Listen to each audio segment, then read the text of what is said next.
for the retiring of the colors and the conclusion of the ceremony with anchors away in the Marine Corps.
Good morning, ladies and gentlemen. I'm Dan Conley. It is truly an honor and a privilege to be here with you this morning.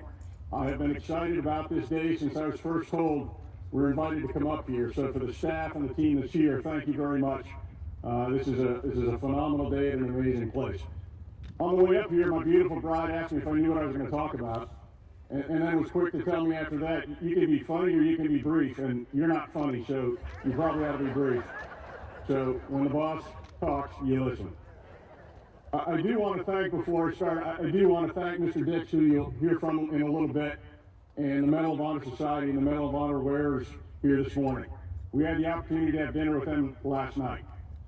If you want to talk about rubbing shoulders with giants, if you want to talk about dedication and service and what those words truly mean in the human embodiment, it is that group of very distinguished gentlemen and their families. And I might add that it is not the service, just the service, for which they were awarded that medal, but it's the service that continues today in their outreach for veterans, for the young, for everyone that's around.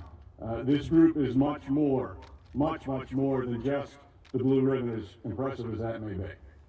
I'll tell you, ladies and gentlemen, that the Marines that you see here today carry on the legacy that these fine men and women built. They represent the best that comes out of Camp Pendleton, the 1st Marine Division, the Marine Corps Air Station. They represent commands from across Camp Pendleton, and I will tell you, they are young, they are fit, they are dedicated, they are the best that this country has to offer, and because of them, I know that our Marine Corps is in very good hands, and I know because of their brothers and sisters in the Army and the Air Force and the Navy, that our nation is in very good shape. I am proud to be here.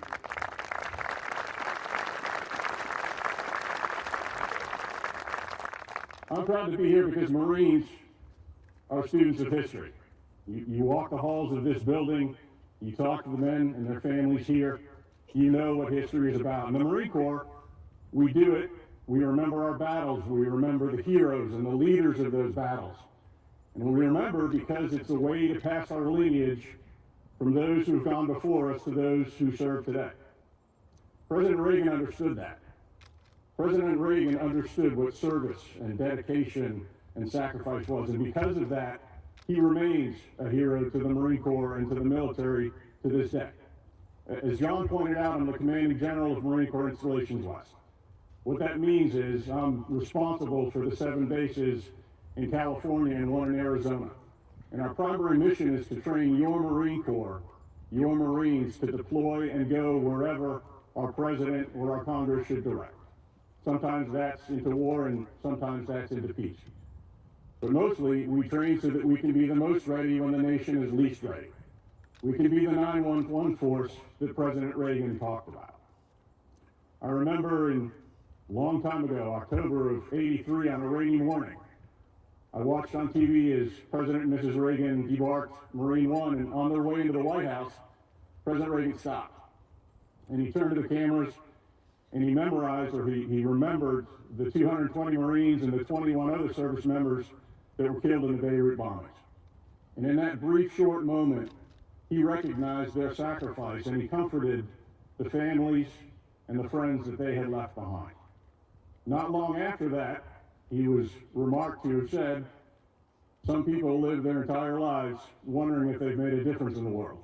The Marines don't have that problem.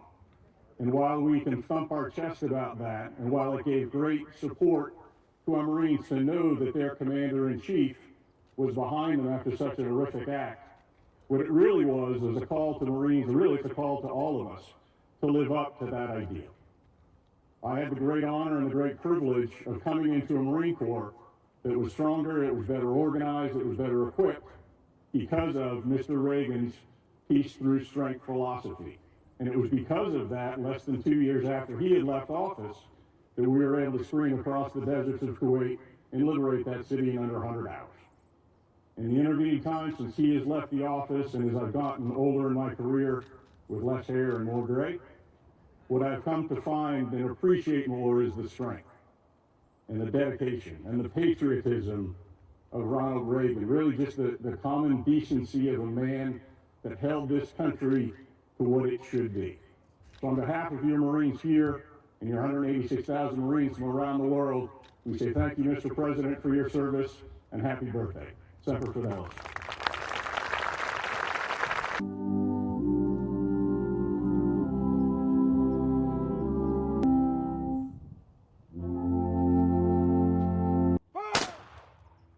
Ready, and fire! Present arms!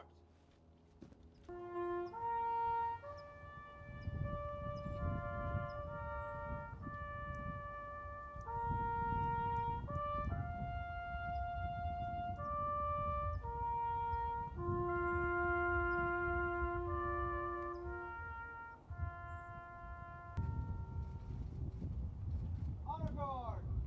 Order!